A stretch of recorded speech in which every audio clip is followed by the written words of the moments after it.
Seems to me that it's one thing to figure out the correct metrics and to put in place a closed-loop system, but it's quite another to get the data necessary to make that system work. Could you talk about the data issues involved in a good monitor and control system? The data issues are important and can be significant. Day one, your systems, in fact, will not have readily available the data to track the best metrics, because leading indicators such as hit rate, inquiry generation, even share, are not readily available off of the financial systems that most companies have constructed to measure performance. So very often, businesses will need to define the process by which they will gather the metrics. And of course, the decision is the time and expense required to assemble a metric worth more than worth the value of having it? Ultimately, in this process, companies begin with a set of wish list of metrics. What would we ideally need to have? And then ultimately back off to a set of surrogates that A, are available to them through non-expensive means, yet B, the managers that will be measured on them believe in and agree with their integrity for what they're being measured on. If managers have been measured with one set of metrics and now the organization changes to another set of metrics, it seems to me that that transition from the old set of metrics to the new set of metrics will not necessarily be a smooth transition, and there might be a whole lot of change management issues here.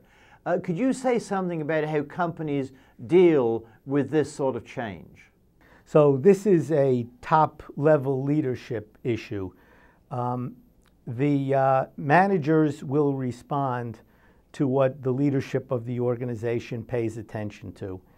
If a new set of metrics are created, which everybody buy into, and month after month, the senior management continues to focus on the monthly income statement, then very little traction will occur toward behavioral change to optimize the new metrics that were created.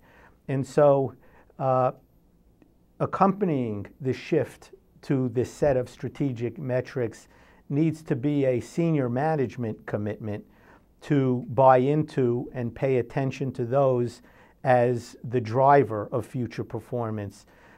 What I see is that in the first, second, even third reviews of the metrics, the managers being measured on them and that in fact may have suggested them will miss them routinely because they don't yet believe that this is the system by which the company will be measured.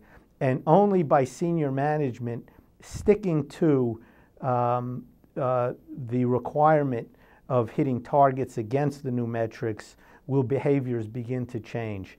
I would say it's typical that nearly a full year would need to pass before an organization's culture would shift from one set of metrics to another, and only if senior management has consistently, persistently stuck with reminding managers, this is what we're seeking to optimize now.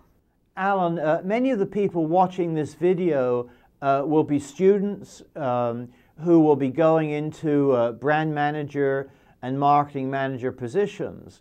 And it's likely that one of their early tasks will be to develop or redevelop a market plan, a brand plan, or something like that. What advice would you give them to make sure their planning efforts ultimately turn out to be successful? So one, spend a lot of time with the ultimate implementers of the plan in constructing the plan. Get their buy-in that the directions being proposed agree with the implementer view of where the opportunities lie. But then, more importantly, in the decision of how to break the plan up into implementable chunks and then what to measure success of each of those pieces against to get the suggestions of the people who will actually be doing it and be expected to hit those measures, what their suggestions are.